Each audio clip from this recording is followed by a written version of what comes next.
بسم اللہ الرحمن الرحیم، اللہ کے نام سے جو سراسر رحمت ہے، جس کی شفقت ابدی ہے۔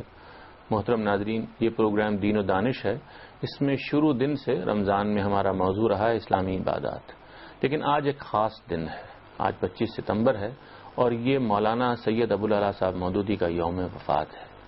مولانا کی عظمت کے پیش نظر ہم نے یہ گمان کیا کہ اس دن کو، آج کی نشست کو ہم ان کے نام کر دیں اور محترم غامدی صاحب سے، جو ہمارے مستقل مہمان ہیں اس پروگرام کے، مولانا سید ابوالعلا مودودی صاحب کے بارے میں گفتگو کریں، ان کے کاموں کو یاد کریں، ان کی شخصیت کو یاد کریں اور دیکھیں کہ ہمارے لیے اس میں کیا پیغام تھا۔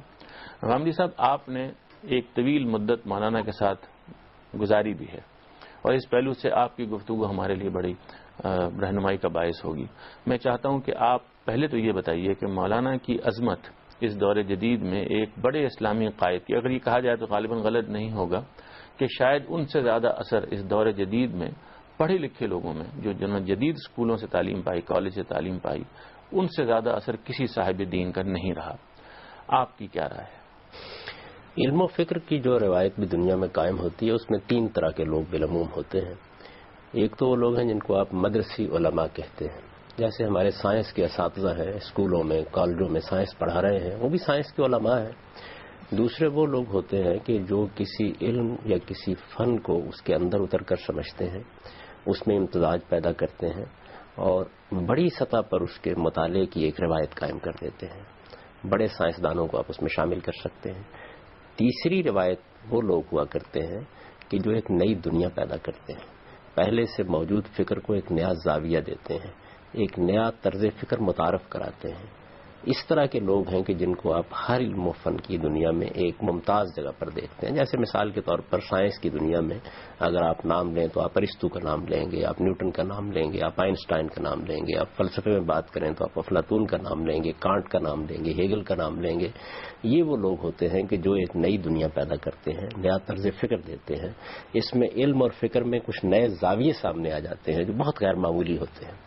مسلمانوں کے علماء کی تاریخ کا اگر آپ مطالعہ کریں تو 5 شخصیات ایسی ہیں جنہوں نے یہی حیثیت حاصل کر لی ہے۔ یعنی ان کے دور میں جو کچھ انہوں نے دین پر کہا، جس طرح دین کو پیش کیا، جیسے اس کی تعبیر کی، اس کو غیر معمولی پذیرائی بھی حاصل ہوئی، ایک نیا زاویہ نظر بھی اس سے متعارف ہوا، سوچنے کا ایک نیا انداز سامنے آیا اور بہت لوگ اس طرز فکر کے مطابق اپنی زندگی بسر کرنے کے لیے تیار ہو گئے۔ ان میں سے اگر آپ ان کے نام جاننا چاہیں تو غزالی ہیں، ابن تیمیہ ہیں، شاہ ولی اللہ ہیں، امام حمید الدین فرائی ہیں اور مولانا سید ابوالعلا صاحب مودودی ہیں۔ اس لحاظ سے مولانا مودودی کی شخصیت بڑی غیر معمولی شخصیت ہے۔ مجھے کچھ وقت ان کے پاس گزارنے کا موقع ملا ہے، میں نے ان کو بہت قریب سے دیکھا ہے، ان کے علم سے استفادہ کیا ہے، ان کی شخصیت کو سمجھنے کی کوشش کی ہے۔ اس میں کوئی شک نہیں ہے کہ وہ اعلیٰ ترین شخصیات میں ایک ممتاز شخصیت تھے۔ ان کی شخصیت میں بڑی دل نوازی تھی، بڑا حسن تھا، سیرت و کردار میں غیر معمولی پاکیزگی تھی اور جس چیز کو وہ درست سمجھتے تھے اس کے ساتھ ایک ایسی وابستگی تھی جو اخلاص اور اخلاص عمل کے آخری مقام پر ہوتی ہے۔ تو اس وجہ سے میں یہ سمجھتا ہوں کہ ہماری اسلامی تاریخ میں یا مسلمانوں کی مذہبی تاریخ میں یا مذہبی علم کی تاریخ میں اگر آپ 5 بڑی شخصیات کو جنہوں نے غیر معمولی اثرات لوگوں پر ڈالے ہیں منتخب کرنا چاہیں گے تو ان میں ایک مولانا سید ابوالعلا صاحب مودودی کا اس میں گرامی بھی ہوگا۔ موجودہ زمانے میں آپ نے بالکل درست فرمایا کہ 2 ہی دین کی تعبیریں ہیں جن سے لوگ عمومی طور پر متاثر ہیں اور جن کی زبان لوگ بولتے ہیں، جن کی اصطلاحات میں لوگ بات کرتے ہیں۔ ان میں ایک غزالی کی تعبیر ہے جو شاہ ولی اللہ پر آ کر منتہا کمال کو پہنچی ہے، اور دوسرے ابن تیمیہ کی تعبیر ہے جو مولانا سید ابوالعلا صاحب مودودی پر آ کر منتہا کمال کو پہنچی ہے۔ تو انہی دونوں تعبیرات کو زیادہ تر لوگ پیش کرتے ہیں، جس چیز کو ہم اسلام کی سیاسی تعبیر کہتے ہیں اور جس سے دنیا میں بہت لوگ متاثر ہوئے ہیں، جس سے تحریکیں پیدا ہوئی ہیں، مختلف جگہوں پر لوگوں میں جد و جہد کا جذبہ پیدا ہوا ہے، وہ سب مولانا مودودی کی مرہون منت ہے۔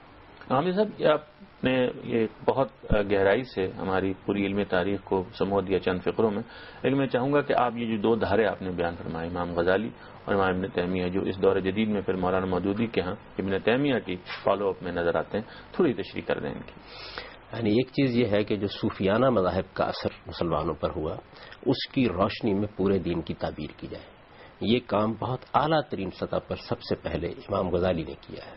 ان کی احیاء العلوم کو مسلمانوں کی تاریخ میں غیر معمولی حیثیت حاصل ہے. اس میں پورے دین کو انہوں نے اس زاویہ نظر سے بیان کیا، دین کے مقدمات کو اس روشنی میں سمجھا ہے، دین کے ایمانیات کو اس روشنی میں سمجھا ہے، اور دین میں شریعت جس طرح پیش کی جاتی ہے اس کو بھی اسی روشنی میں سمجھا ہے. یہ جو صوفیانہ تعبیر ہے دین کی، یہی شاہ ولی اللہ کے ہاں ان کی حجت اللہ البالغہ میں منتہائے کمال کو پہنچی ہے. حجت اللہ البالغہ اور احیاء العلوم، یہ دو کتابیں ایسی ہیں جن کو ہم اسلام کی نمائندہ کتابوں کی حیثیت سے پیش کر سکتے ہیں. یعنی مسلمانوں کی تاریخ میں جب مذہب کو بحیثیت مجموعی سمجھانے کی کوشش کی گئی ہے تو اس کی پہلی کامیاب ترین کوشش احیاء العلوم ہے اور دوسری حجت اللہ البالغہ ہے. یہ ایک تعبیر ہے. اس میں جس طرح کہ میں نے عرض کیا کہ صوفیانہ مذاہب نے مذہب کو جس طرح دیکھا ہے، الہام کو جس طرح دیکھا ہے، وحی کو جس طرح دیکھا ہے، زندگی کو جس طرح دیکھا ہے، زندگی کے مقاصد کو جس طرح دیکھا ہے، اس کو سامنے رکھ کر قرآن مجید کی تعبیر و تشریح کی گئی ہے، اور اسی کو سامنے رکھ کر روایات سے جو دین ہمارے سامنے آتا ہے اس کی وضاحت کی گئی ہے. یہ طرز تعبیر ہمارے ہاں بہت مقبول ہوا ہے. یعنی اسی طرز تعبیر کے مطابق ہمارے ہاں مدارس قائم ہوئے ہیں، اس کی بنیاد پر ہمارے ہاں علماء کے سلسلے قائم ہوئے ہیں. اور اگر آپ اس وقت عالم اسلام پر نگاہ ڈال کر دیکھیں تو آپ کو زیادہ لوگ وہ ملیں گے جو اسی طرز تعبیر کو درست سمجھتے ہیں، اس کو دین کی اصل تعبیر قرار دیتے ہیں اور اسی کے مطابق دین کو سمجھنے سمجھانے کا کام کرتے ہیں. دوسرا نقطہ نظر اس طرح میں نے عرض کیا کہ ابن تیمیہ سے اس کی ابتدا ہوئی ہے، اس میں اسلام کا خارجی پہلو زیادہ نمایاں ہے. یعنی وہ ایک نظم ہے، اس کو دنیا میں اپنا غلبہ قائم کرنا ہے، اس کے سامنے کچھ سیاسی مقاصد ہیں، اس سیاسی مقاصد کو حاصل کرنے کے لیے جدوجہد کرنی ہے اور مسلمانوں کی اجتماعی زندگی کو اس کے نظم کے تحت رہنا ہے. یہ چیز امام ابن تیمیہ کے ہاں بھی آپ کو بڑی نمایاں نظر آتی ہے. مثال کے طور پر جب وہ جہاد کی شرح و وضاحت کرتے ہیں یا نہی عن المنکر کے تصور کو بیان کرتے ہیں تو بڑی نمایاں نظر آتی ہے. مولانا سید ابواللہ صاحب مودودی کے ہاں آ کے اس نے ایک باقاعدہ دینی تعبیر کی صورت اختیار کر لی ہے. یعنی نہایت سائنٹیفک طریقے سے انہوں نے اپنے نقطہ نظر کو پیش کیا اور یہ بتایا کہ دین ایک نظام زندگی ہے. یہ نظام زندگی اپنا غلبہ چاہتا ہے، یہ دنیا میں مغلوب ہونے کے لیے نہیں آیا. اس میں جہاد کا تصور اسی مقصد سے دیا گیا ہے. جہاد فی سبیل اللہ کیا ہے؟ اصل میں امر بالمعروف اور نہی عن المنکر کا جو حکم دیا گیا ہے اس کو سامنے رکھ کر مسلمان ایک مصلحانہ جدوجہد کرتے ہیں اور اس مصلحانہ جدوجہد میں وہ پوری دنیا کے لیے خیر کا پیغام دیتے ہیں. اس دین کو ہر حال میں اپنا سیاسی غلبہ قائم کرنا ہے اور بحیثیت ایک نظام کے اپنا غلبہ قائم کرنا ہے.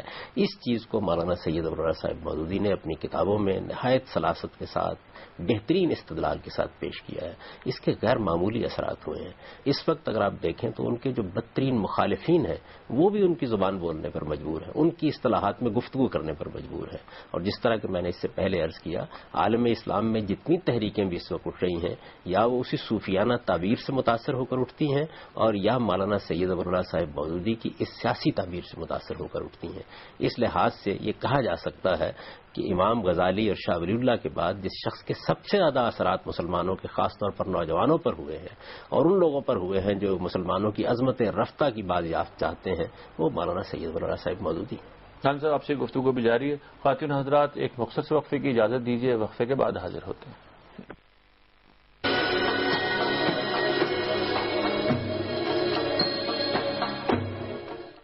ناظرین محترم، پروگرام دین و دانش میں ایک بار پھر آپ کا خیر مقدم کرتا ہوں. آج کا یہ پروگرام مولانا سید ابواللہ صاحب مودودی کی یاد میں ہم غامدی صاحب کے ساتھ ایک خصوصی نشست میں کر رہے ہیں. غامدی صاحب، آپ یہ فرما رہے تھے کہ مولانا کی جو عظمت ہے اس کس نوعیت کی ہے. اسلامی تاریخ کے علماء کے اگر فہرست بنائی جائے تو وہ چند نمایاں ترین لوگوں میں شامل ہے، اور نمایاں ترین اس پہلو سے کہ ان کا اثر سوسائٹی میں کتنا ہوا.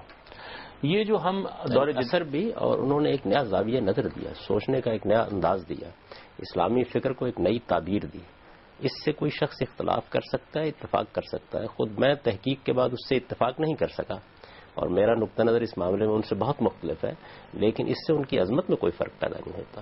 یعنی ان کا معاملہ یہ ہے کہ جس طریقے سے سائنس کی دنیا میں نیوٹن نے ایک انقلاب برپا کر دیا تھا، آئنسٹائن نے اس کی بہت سی چیزوں سے اختلاف کیا ہے. بعد کے لوگ بھی ہو سکتا ہے کہ اختلاف کرتے ہیں، لیکن نیوٹن اپنی جگہ سائنس کی دنیا میں ایک بڑا نام ہے اور اس نے ارسطو سے پہلے، ارسطو کے بعد جو دنیا سائنس کی وجود پذیر ہوئی تھی اس کو ایک بالکل نیا رخ دے دیا.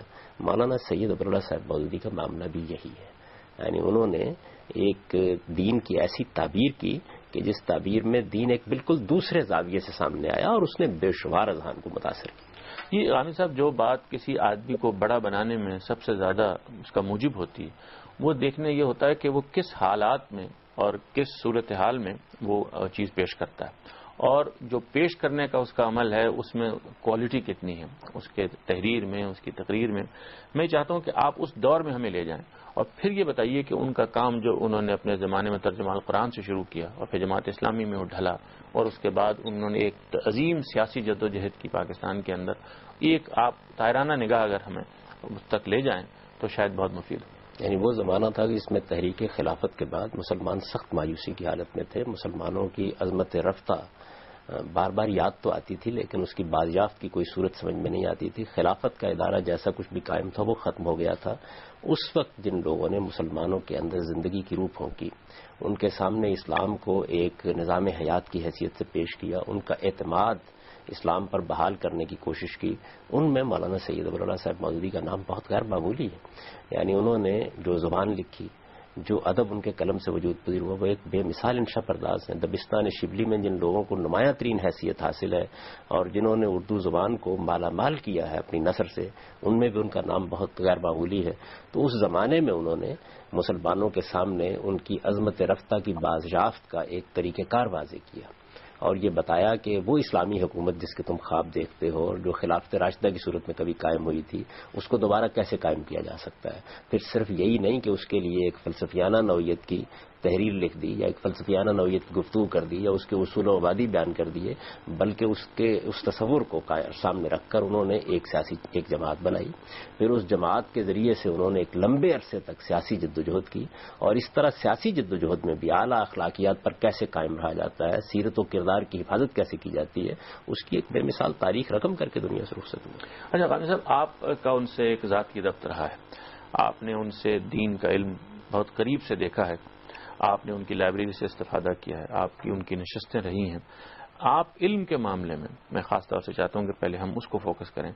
آپ اس دور میں اگین جو ہم دیکھتے ہیں کہ وہ زمانہ ہمارا روایتی علماء کے مدارس کا ہے، اس میں تسلسل سے ایک طریقے پہ کام جاری ہے، وہاں مولانا کو آپ کیسے دیکھتے ہیں؟ عام علماء سے ان کا کیا تقابل، انہوں نے اگر کبھی کسی سوال کا جواب دیا ہے تو لوگوں کو اس کی اصل بتائی ہے، اس کا فلسفہ بتایا ہے، اس کی حکمت بتائی ہے، اور پھر جدید ذہن کو سامنے رکھ کر اس کو اس طرح واضح کیا ہے کہ وہ چیزیں جن سے ہم آپ اختلاف کر سکتے ہیں ان کو بھی اپنے مخاطبین کے ذہن میں اتار دیا ہے۔ وہ چیزیں کہ جن کی شرح و وضاحت میں بڑی مشکلات محسوس ہوتی تھیں ان کو بھی سہل ترین انداز میں لوگوں پر واضح کر دیا ہے، اور اپنے زمانے کے نوجوانوں کو یہ اعتماد بخشا کہ اسلام ان کا دین ہے اور انہیں اس دین کے ساتھ محبت کرنی چاہیے، اس پر فخر کرنا چاہیے، اس پر سجدہ شکر بجا لانا چاہیے کہ اس ہدایت سے وہ بہرایاب ہوئے ہیں۔ اس معاملے میں ان کے دور میں کوئی شریک و سہیم نہیں ہے۔ جس طرح کا اعتماد انہوں نے لوگوں میں پیدا کیا اور جس طرح لوگوں کو متاثر کیا، ان سے پہلے اگر کسی شخصیت کا نام لیا جا سکتا ہے تو علامہ اقبال ہے۔ اچھا غانی صاحب، مولانا مودودی نے جو دینی فکر پیش کی اور جس اسلوب میں پیش کی اور جس تحریر میں پیش کی، اب یہ معلوم ہوتا ہے کہ ان کی وفات کے اتنے عرصے کے بعد جو بہت زیادہ نہیں گزرا، یہ محسوس ہوتا ہے کہ یہ جو آج کی نسل ہے اس کے اور ان کی تحریروں کے درمیان بڑا بعد واقع ہو گیا۔ وہ تحریری میں نہیں ہے، وہ اخلاق اور شخصیت میں بھی ہے۔ ہم سیاست کے میدان میں دیکھیں جو آپ نے ذکر فرمایا کہ وہ ایک خاص درجے کی شرافت، ایک تہذیب کا نمونہ، ایک اٹھنے بیٹھنے میں ایک خاص طرح کا رچاؤ جو ان کی شخصیت میں نظر آتا ہے، یہ معلوم ہوتا ہے کہ نہ سیاست میں ہے، نہ علم کی دنیا میں ہے، نہ فکر کی دنیا میں ہے۔ یہ کیا ہوا ہے ہمارے ساتھ؟ اس کی بڑی وجہ ہمارا نظام تعلیم ہے۔ ہم نے اپنے نظام تعلیم میں اپنی روایت کو نظر انداز کر دیا ہے۔ اس روایت کو نظر انداز کر دینے کے نتیجے میں وہ لوگ ہی پیدا نہیں ہو رہے کہ جو ان شخصیات کو سمجھ سکیں، ان کے ادب سے استفادہ کر سکیں، ان کی شخصیت کے حسن کو محسوس کر سکیں۔ یہ بڑی بدقسمتی کی بات ہے۔ پھر جو لوگ ان کے اخلاق کی حیثیت سے ذمہ داریاں سنبھال کر کھڑے ہوئے، وہ بھی اپنے اندر اس سیرت و کردار کی جھلک نہیں دکھا سکے جو سیرت و کردار ان کا خاصہ تھا۔ مولانا سید ابوالعلا صاحب مودودی کے ہاں کوئی لفظ تہذیب سے گرا ہوا آپ نہیں سنتے تھے، وہ شائستگی کا بہترین نمونہ تھے۔ ان کے ہاں آپ ایک عظیم تہذیبی روایت کی جھلک دیکھتے تھے ان کی گفتگو میں، ان کی بات چیت میں، ان کے اٹھنے میں، ان کے بیٹھنے میں. میں نے انہیں بہت قریب سے دیکھا ہے. آپ کو ایک عظمت رفتہ محسوس ہوتی تھی. مسلمانوں کی تہذیب معلوم ہوتا تھا کہ مجسم ہو گئی ہے. تو یہ چیز جو ہے یہ ہم اپنی نئی نسلوں کو منتقل نہیں کر سکے. اس کو منتقل کرنے کا کام جو ادارے کرتے تھے وہ آہستہ آہستہ ختم ہو گئے. مجلسیں کرتی تھیں، بزرگوں کی صحبتیں کرتی تھیں، بڑے لوگوں کے پاس بیٹھنے اٹھنے سے یہ چیزیں حاصل ہوتی تھیں. نظام تعلیم یہ چیز پیدا کرتا تھا، خاندانی روایات اس کو منتقل کرتی تھیں. ہم ایک تہذیبی بحران سے دوچار ہیں. اس کا یہ موضوع نہیں ہے اس وقت، لیکن یہ حقیقت ہے کہ اس تہذیبی بحران نے ہمیں اپنے ماضی سے محروم کر دیا ہے. اور ماضی سے جب کوئی قوم محروم ہو جاتی ہے تو اس کے بعد اس کے آگے بڑھنے کے مواقع بھی ختم ہو جاتے ہیں. غامدی صاحب، آپ سے گفتگو ابھی جاری ہے. خواتین و حضرات، ایک وقفے کی اجازت دیجیے، وقفے کے بعد حاضر ہوتے ہیں.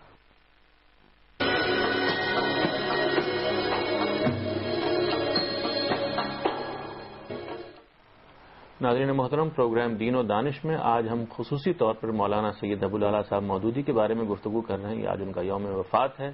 ہم نے اپنے محترم جناب غامدی صاحب کو زحمت دی ہے کہ ان کی بارے میں، شخصیت کے بارے میں، ان کے کام کے بارے میں، ان کی لائف کے بارے میں ہمیں کچھ بتائیں. آپ نے یہ ان کی خاص شخصیت کے بارے میں تو بہت ہم کو اس مختصر عرصے میں جو بتا سکتے تھے ارشاد فرمایا. میں اب چاہتا ہوں کہ ان کی تصنیفات کے بارے میں. ان کی بہت سی تصنیفات ہیں. انہوں نے ترجمہ قرآن بھی کیا، تفسیر بھی لکھی، اور وہ بہت عظیم الشان لٹریچر بھی ہے. اس میں علمی مقالات بھی ہیں، سیرت بھی لکھی انہوں نے. آپ اس پر کیسے تبصرہ کریں گے؟ ایک اسکالر کے کام کو آپ کیسے دیکھتے ہیں اس پہلو سے؟ ان کی اہم ترین تصنیف تو تفہیم القرآن ہے. قرآن مجید کی تفسیر لکھی ہے. اس تفسیر کی بڑی خوبیاں ہیں جن کا ظاہر ہے کہ اس مختصر پروگرام میں استقصا نہیں کیا جا سکتا. اس کے ذریعے سے انہوں نے قرآن مجید کا ایک ایسا ترجمہ کیا جس کو عام آدمی پڑھ کے قرآن مجید کے ساتھ کچھ مناسبت محسوس کرتا ہے. یہ ایک ترجمانی کی نوعیت ہے، اور انہوں نے اس کے بارے میں اس کے دیباچے میں لکھ بھی دیا ہے کہ انہوں نے یہ طریقہ کیوں اختیار کیا. ہمارے ہاں عام طور پر قرآن مجید کا ترجمہ جس طرح کیا جاتا تھا اس کے مقابلے میں یہ ترجمہ نہایت مؤثر رہا اور بہت سے لوگوں کو قرآن مجید کے قریب لانے کا ذریعہ بنا. مختصر حواشی انہوں نے لکھے. بعد کے زمانوں میں اگرچہ بہت سی فقہی بحثیں بھی انہوں نے تفسیر میں داخل کر دی، لیکن ابتدائی اگر جلدوں کو آپ دیکھیں تو اس میں بہت مختصر حواشی جس میں قرآن مجید کے اور قاری کے مابین مصنف حائل نہیں ہوتا. اس طریقے سے انہوں نے مختصر طریقے پر یہ بتانے کی کوشش کی کہ قرآن مجید کا مدعا کیا ہے اور قرآن مجید کیا پیغام انسانیت کو دیتا ہے. پھر جو ان کا خاص طرز فکر ہے وہ بھی اپنے استدلال کے ساتھ اس تفسیر میں نمایاں ہوتا ہے. دین کو وہ جس طرح دیکھتے ہیں، ایک نظام زندگی کی حیثیت سے جس طرح اسے برپا کرنا چاہتے ہیں یا اس کے لیے جد و جہد کا جذبہ پیدا کرنا چاہتے ہیں، وہ چیز بھی آپ کو تفسیر کے بین السطور نظر آتی ہے. جگہ جگہ وہ اس کے لیے استدلال کرتے ہوئے محسوس ہوتے ہیں. اور پھر ایک اسلامی تحریک جس طرح کام کر رہی ہوتی ہے اس کو وہ رسالت مآب صلی اللہ علیہ وسلم کے زمانے میں لے جا کر اس کا انطباق بھی کر دیتے ہیں. یہ اس تفسیر کی کچھ خصوصیات ہیں. علمی لحاظ سے بعض اور پہلو بھی ایسے ہیں جن کو یہاں بیان کیا جا سکتا ہے. اس کے بعد ان کی جو اہم ترین کتاب ہے وہ قرآن کی 4 بنیادی اصطلاحیں ہیں. قرآن کی 4 بنیادی اصطلاحیں میں انہوں نے در حقیقت اپنا پورا فکر پیش کر دیا ہے. یعنی میں جس طرح پہلے عرض کر چکا ہوں کہ ان کے اس طرز فکر سے مجھے کبھی اتفاق نہیں ہوا اور میں اس سے اختلاف ہی نہیں کرتا بلکہ اس پر تنقید بھی کرتا رہتا ہوں. لیکن اس میں کوئی شک نہیں ہے کہ اپنا نقطہ نظر انہوں نے اس کتاب میں نہایت محکم استدلال کے ساتھ اپنے زاویہ نظر سے پیش کر دیا ہے اور یہ بتا دیا ہے کہ وہ دین کو اس کے اساسی مفاہیم کے لحاظ سے کس طریقے سے دیکھتے ہیں. انہوں نے جو لوگوں کے ذہنوں کو صاف کرنے کے لیے، ان کے دل و دماغ کو روشن کرنے کے لیے دین کے علم کے بعض مہمات مسائل ان پر واضح کرنے کے لیے چیزیں لکھی ہیں، ان میں تفہیمات، تنقیحات کی بڑی اہمیت ہے. اسی طرح ان کی رسائل و مسائل بڑی غیر معمولی کتاب ہے. یعنی اگر آپ رسائل و مسائل کا مطالعہ کریں تو اس کی حیثیت لوگوں کے لیے، عام لوگوں کے لیے ایک معلم کی سی ہو جاتی ہے. وہ بڑی خوبصورتی کے ساتھ لوگوں کے سوالوں کے جوابات دیتے ہیں، ان کو مطمئن کرتے ہیں اور ہر پہلو مسئلے کا ان کے سامنے رکھ کر ان کو ایک ایسی روشنی دے دیتے ہیں کہ جس کے بعد وہ خود بھی رائے قائم کرنے کی پوزیشن میں آ جاتے ہیں. ان کی تحریر بڑی شگفتہ تحریر ہوتی ہے، نہایت سلیس اور نہایت سہل. اس کے دونوں پہلو ہیں. یعنی عام آدمی کے لیے وہ بہت مفید ہو جاتی ہے اس لیے کہ عام آدمی اتنا بھی سے سمجھتا ہے. اہل علم کے لیے البتہ وہ گراں بار ہو جاتی ہے. اس کی وجہ یہ ہے کہ اہل علم یہ چاہتے ہیں کہ آپ اپنی بات 2 لفظوں میں بیان کر دیں، لیکن مولانا سید ابو العلا صاحب مودودی کے پیش نظر چونکہ یہی ہوتا ہے کہ عام آدمی کو دین کی تفہیم کی مدد دینی ہے تو اس وجہ سے وہ اتناب سے کام لیتے ہیں اور بڑی حد تک ایک چیز کو ایک توضیحی اسلوب میں تبدیل کر دیتے ہیں. میرے جلیل القدر استاد مولانا امین حسن اصلاحی صاحب بھی فرمایا کرتے تھے کہ میں نے ان سے یہ بات سیکھی کہ دین کو کس طرح توضیحی اسلوب میں بیان کیا جا سکتا ہے. چنانچہ ان کی بعض کتابوں پر بھی اس کے اثرات ہوئے، اور یہ کوئی معمولی بات نہیں ہے، اس لیے کہ وہ خود ایک پورا مدرسہ فکر تھے اور ان کی اپنی عظمت پہ پناہ ہے. انہوں نے غیر معمولی کام کیا، لیکن اس کے باوجود ایک دوسرے سے استفادہ کرنے کا جو طریقہ ہوتا ہے، تو انہوں نے یہ فرمایا کہ میں نے اس کے اثرات قبول کیے. مجھے یاد ہے کہ ایک بار مولانا وحید الدین صاحب جو ہندوستان کے ایک بڑے صاحب علم ہیں، انہوں نے یہ فرمایا کہ مولانا مودودی کی شخصیت کا اصل وصف ان کی غیر معمولی ڈٹرمنیشن تھی. وہ ایک بڑے صاحب عزم آدمی تھے. اس میں کوئی شک نہیں، یعنی انہوں نے اپنے سامنے ایک مقصد رکھا، ساری زندگی اس مقصد کے لیے وقف کر دی اور نہایت مخلصانہ طریقے سے وقف کر دی. جن چیزوں سے ہم آج اختلاف کرتے ہیں ان پر بھی میری ان سے گفتگویں ہوئی ہیں، اور مجھے یہ معلوم ہے کہ وہ اپنے نقطہ نظر میں کتنے جازم تھے، کتنے واضح تھے، اس کو کس عزم کے ساتھ پیش کرتے تھے، اس کے لیے اپنی زندگی کی آخری سانس تک کس طرح جدوجہد کے لیے تیار ہوتے تھے. اس طرح کی عظمتیں اب ہمیں اپنے گرد و پیش میں نظر نہیں آتی کہ جہاں آدمی کے پاس سچا علم ہو، مخلصانہ ارادہ ہو، اور انسان جس چیز کو اپنا مقصد زندگی سمجھے اس کے لیے اپنا سب کچھ کھپا دینے کے لیے تیار ہو. یہ تمام صفات اعلیٰ ترین سطح پر میں نے اپنے زمانے میں جن لوگوں میں دیکھی ہیں ان میں ایک نہایت ممتاز شخصیت مولانا سید ابو اللہ صاحب مودودی کی بھی تھی. ہم سب جو علم کی دنیا ہے وہ انسان کو گوشہ نشین کر دیتی ہے. انسان نہیں چاہتا کہ وہ مجلس میں جائے اور لوگوں سے ملاقات کرے، اور وہ جلوت کی زندگی سے گریز کا طریقہ عام طور سے ہوتا ہے. آپ یہ فرمایا بھی کرتے ہیں کہ وہ اپنی لائبریری کے اندر بہت مطمئن رہتے تھے. اس کے باوجود انہوں نے ایک بھرپور سیاسی جدوجہد کی، اس کے قائد رہے وہ بہت زندگی کے آخری وقت تک. یہ جو عملی جدوجہد ہے ان کی زندگی میں، اور اپنے کام کے تسلسل کو ہر صاحب علم کی طرح اور ہر صاحب فکر کی طرح اس کو باقی رکھنے کا جو بندوبست ہے، آپ اس لحاظ سے دیکھتے ہیں کہ وہ انہوں نے سفیشینٹ کام کر دیا تھا، یا اس میں کوئی ایسی چیز آپ نے کبھی محسوس کی ہو کہ وہ خود سوچتے ہوں کہ یہ ہو جاتا تو ایسا اچھا تھا؟ نہیں، اس میں کوئی شک نہیں کہ ان کی سیاسی جدوجہد ان کی علمی کام پر اثر انداز ہوئی.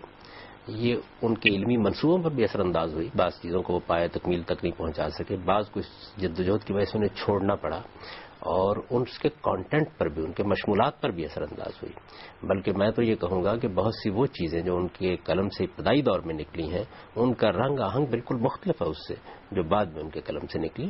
تو اثرات تو ہر چیز کے ہوتے ہیں، اور کوئی آدمی یہ کہہ سکتا ہے کہ اگر وہ اس جدوجہد کو نہ اختیار کرتے تو شاید اور بہت سی اعلیٰ علمی چیزیں ہمارے معاشرے کو اور ہمارے سوچنے سمجھنے والے لوگوں کو ان کے قلم سے مل سکتی. لیکن بہرحال ہر آدمی کا اپنا ایک انتخاب ہے، انہوں نے اپنے لیے اس طرح کا انتخاب کیا، اور میرا خیال یہ ہے کہ کمی بیشی تو ہو سکتی ہے لیکن نہایت توازن کے ساتھ انہوں نے جو چیز اپنے سامنے رکھی اس کو انجام دینے میں کامیاب رہے. مولانا صاحب، میں آپ کا بہت شکر گزار ہوں. آپ نے مولانا سید احمد مودودی صاحب کے بارے میں اپنے ذاتی تجربے اور مشاہدے کی روشنی میں ہمیں بہت سی باتیں بتائیں. خواتین و حضرات، یہ ممکن نہیں تھا کہ اس مختصر سے پروگرام میں ہم مولانا کی عظمت کے لحاظ سے کچھ گفتگو کر پاتے. ہم معذرت خواہ ہیں، کبھی موقع ہوا تو مزید مولانا کے بارے میں گفتگو کریں گے. اب اجازت دیجیے، خدا حافظ.